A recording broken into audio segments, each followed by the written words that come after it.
All right, let's now bring in political analyst Rebone Tau to unpack the size of President Cyril Ramaphosa's cabinet. Mr. Tau, a very good afternoon to you. Thank you so much for joining us and a warm welcome to SA Today. Good evening and thank you for having me. Now, following that announcement of the cabinet reshuffle, what's your take on the reshuffle and the ministers appointed in these positions? I know that it's been met with a mixed bag of emotions, of concerns and as well as opinions. So what's your thoughts?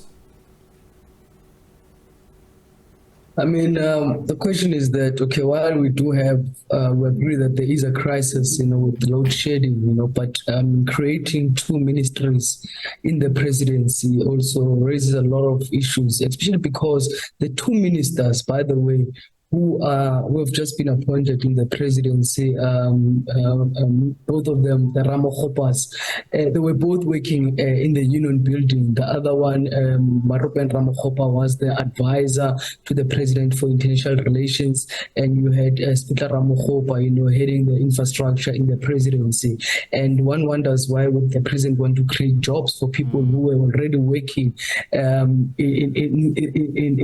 the presidency, and these people, by the way, will be coming with support staff, and we're looking at, yesterday's stats by Stats SA regarding our GDP, that we went down by 1.3%. It's a bit worrying with an economy that is struggling, that so much money will be spent on these two ministries. And also the issue of, for me, the other thing is the issue of state security. You had Mondli Ngubele there, you had Zizikodwa there, and the other question is that is the president saying that there was he didn't have a vote of no confidence on them, that's why he removed them and brought in a new minister in the presidency who will be also assigned to state security, Kumbuzo Chavit. With the challenges that state security has, I wonder if she's got the capacity to actually resolve the problems within state security. Rebone, when the president took power, one of his mandates was to reduce government spending, and we saw a whole lot of cuts in the cabinet. But what has changed from that mandate?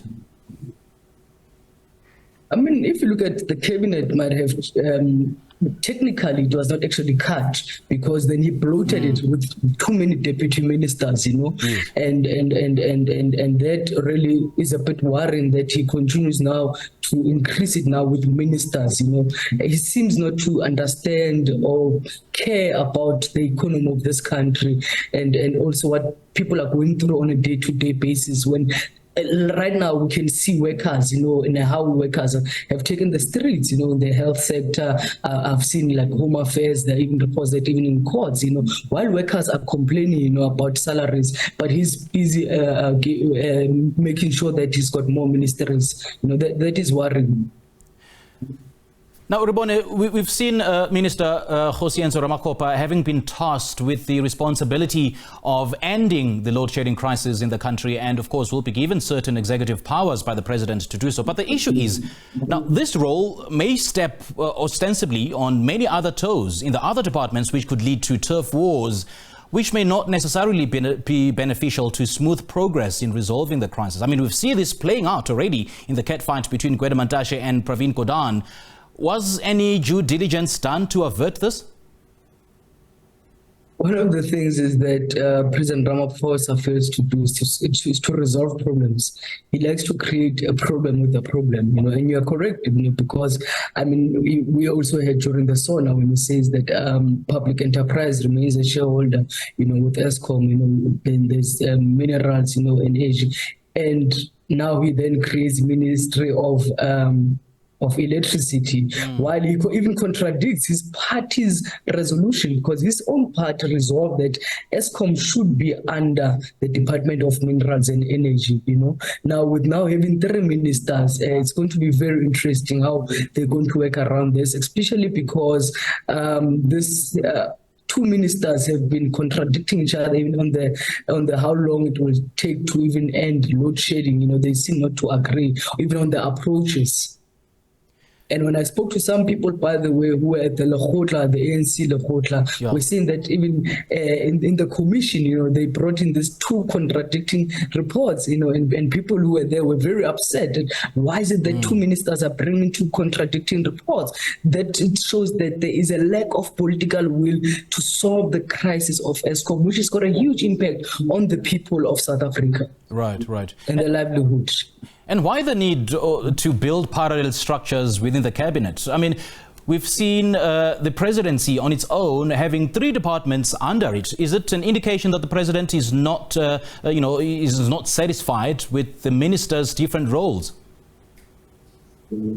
I mean, besides that, in the past, you used to have commissions, in a lot of commissions, that he has appointed in the past year or so.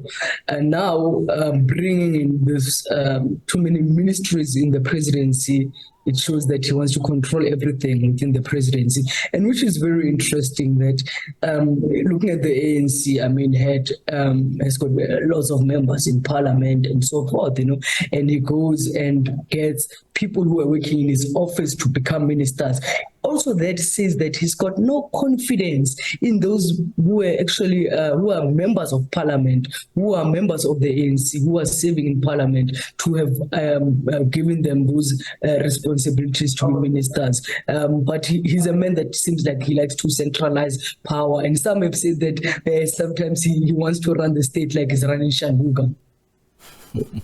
All right, Rebone, great chatting to you. Thank you so much for joining us. And I suppose the big question is, if the president doesn't have confidence in certain ministers, why are they still in office? To give way for those that he has confidence in, and then for those that will deliver on the mandate. Thank you so much for joining us. Thank you.